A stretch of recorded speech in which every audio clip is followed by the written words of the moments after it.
को आदेश ओम गुरु जी।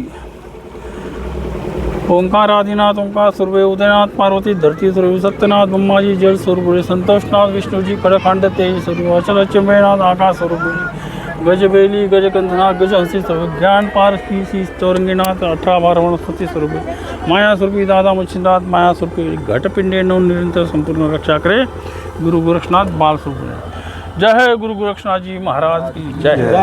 जय गुरु मौली योगी आनंदनाथ जी महाराज की जय।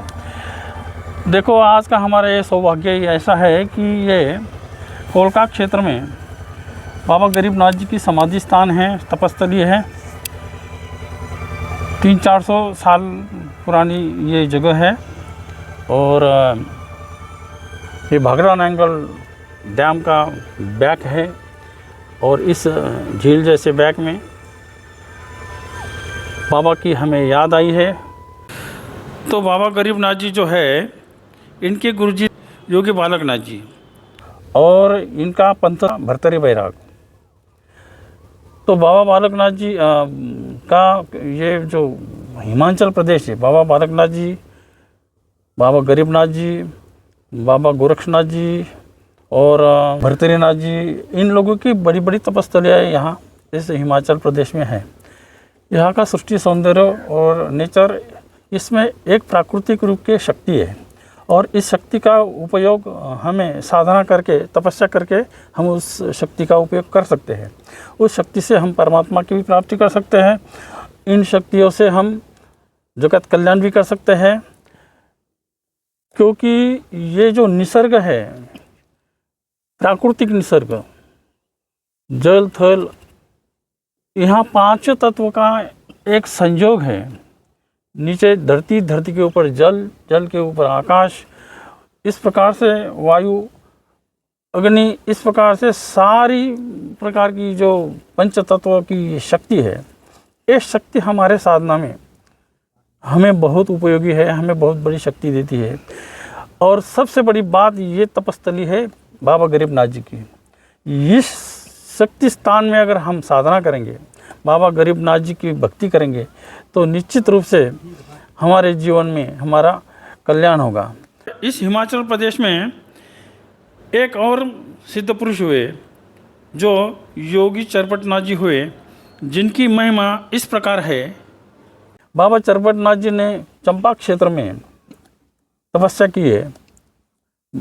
बाबा चरपटनाथ जी का तो जन्म ऐसा हुआ है जब माता पार्वती ने और भगवान शिव ने 4 सिद्धों की परीक्षा लेने की सोची थी। पार्वती ने शिव जी को कहा कि मुझे आपके जो सिद्ध पुरुष है नाथ संप्रदाय के, उनकी परीक्षा लेनी है, चारों दिशा से बुलाओ बोले। फिर आदिनाथ जी ने पूर्व दिशा से मच्छिंद्रनाथ जी को बुलाया, उत्तर दिशा से गोरक्षनाथ जी को बुलाया, पश्चिम दिशा से जालंधरनाथ जी को बुलाया और दक्षिण से कानिपनाथ जी को बुलाया। ऐसे ये 4 दिशा, 4 सिद्ध थे उस समय।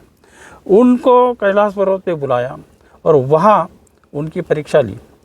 सिद्धों की परीक्षा इस प्रकार ली कि माता पार्वती ने सुंदर रूप लिया, मोहिनी का रूप लेके उनको खाना परोसने लगी और हर सिद्ध के मन में उसका मोहिनी रूप देख के मन में अनेक विचार आए। क्या जालंधर मच्छिंद्रनाथ जी को ऐसा लगा कि मैं इसके सहवास में रहूँ, इसकी सेवा करूँ। जालंधरनाथ को भी वैसे लगा कि इस शक्ति के हम सहवास में करें, हम झाड़ू मारें, हम सफाई करेंगे, हम इसकी सेवा करेंगे। कानिपनाथ को भी ऐसा ही लगा। परंतु गोरक्षनाथ जी ने माता की तरफ देखा तो उनके अंदर माता का भाव आया और उन्होंने ये कहा कि अगर ऐसी मेरी माता होती तो ऋणी हो जाता। इस प्रकार से गोरक्षनाथ के मन की बात माता पार्वती ने समझ ली, उसको वो बात समझ में आ गई और उसके बाद उसने उसको वरदान दे दिया। जब गुरु गोरक्षनाथ जी इसी हिमाचल प्रदेश के चंपा क्षेत्र में आए और वहाँ तपस्या करने लगे, तो वो तपस्या करते करते 12 साल हो गए। तो माता पार्वती ने एक कन्या को भेज दिया और उस कन्या को कहा कि जा बोले तू गोरक्षनाथ जी की सेवा कर। तो उसने गोरक्षनाथ की सेवा की और गोरक्षनाथ जी जब इसके सेवा से प्रसन्न हुए तो बोल बेटा क्या मांगती है। तो उस कन्या ने कहा कि आप मेरे साथ शादी करो और मुझे एक पुत्र की प्राप्ति करो। तो गुरु गोरक्षनाथ जी कहे हम तो ब्रह्मचारी लोग हैं, साधना करते हैं, हम योगी हैं, तो इस प्रकार से तो मैं कुछ कर नहीं सकता, लेकिन मेरी जो कॉपी ने इसको धो के तो इसका पानी पी ले बोले, और उसका पानी पी के तेरे को पुत्र प्राप्ति हो जाएगी बोले। उस प्रकार उस कन्या ने गोरक्षनाथ जी की जो कोपिन थी उसको धो के उसका पानी पिया और उसको एक पुत्र प्राप्ति हो गई। तो हिमाचल प्रदेश में उस कोपिन को करपट्टी बोलते थे और फिर उसका नाम करपट्टी रखा और आगे कालांतर में उसका नाम चरपट्टी हो गया। तो ऐसे ये चरपट्टी नाथ जी थे, उन्होंने हिमाचल क्षेत्र में बहुत सारी जगह तपस्या वगैरह की है। बाबा बालकनाथ जी के समकक्ष में थे वो। तो बाबा गरीबनाथ जी जो है इनके गुरुजी थे योगी बालकनाथ जी। ये गरीबनाथ जी शिष्य मिले। गरीबनाथ जी गुरु भक्त थे, उन्होंने भी इसी हिमाचल प्रदेश में अपना जीवन काल तपस्या में, साधना में और जगत कल्याण में यहाँ उपयोग किया। गरीबनाथ जी की जो है एक मुजफ्फरपुर करके बिहार में इस जगह है, वहाँ भी इनकी तपस्थली है, वहाँ भी उन्होंने जगत कल्याण किया है, बहुत अच्छे चमत्कार वहाँ किए हैं। उसी प्रकार उड़ीसा में है, पाताल भुवनेश्वर में भी उन्होंने तपस्या की है। बद्रीनाथ, केदारनाथ, गंगोत्री, यमुनोत्री, इस जो शिवलोक है, विष्णुलोक है और ब्रह्मलोक है, ऐसे लोक में जाके भी गरीबनाथ जी ने अपनी तपस्या की है, साधना की है। कर्नाटका में जाके वहाँ उन्होंने रसक का ज्ञान लिया, रसशास्त्र मतलब आयुर्वेदिक ज्ञान भी था उनका, क्योंकि योगी बालकनाथ जी में ये जो रसायन शास्त्र है, वनस्पति शास्त्र है, इसके ऊपर गाढ़ा अभ्यास किया था और उसका सारा अवलोकन उन्होंने गरीबनाथ जी को किया था। इसलिए गरीबनाथ जी का ये जो स्थान है, ये जो समाधि स्थान है, यहाँ के अगर आप लोग मत्था टेकोगे कुछ मंगत मांगोगे या उनकी सेवा करोगे तो तुम्हारी भी जो बीमारियाँ है वो सारी खत्म हो जाएगी।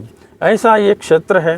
तो मेरा कहने का अनुरोध है, सभी भक्तों ने, सभी नाथ सिद्धों ने इस क्षेत्र को भेंट देना चाहिए, इस क्षेत्र की महिमा बढ़ानी चाहिए और बाबा गरीबनाथ जी का आशीर्वाद प्राप्त करो, उनकी जय जयकार करो। बोल गुरु गोरक्षनाथ जी महाराज की जय। अलख निरंजन। अरे बंद करो।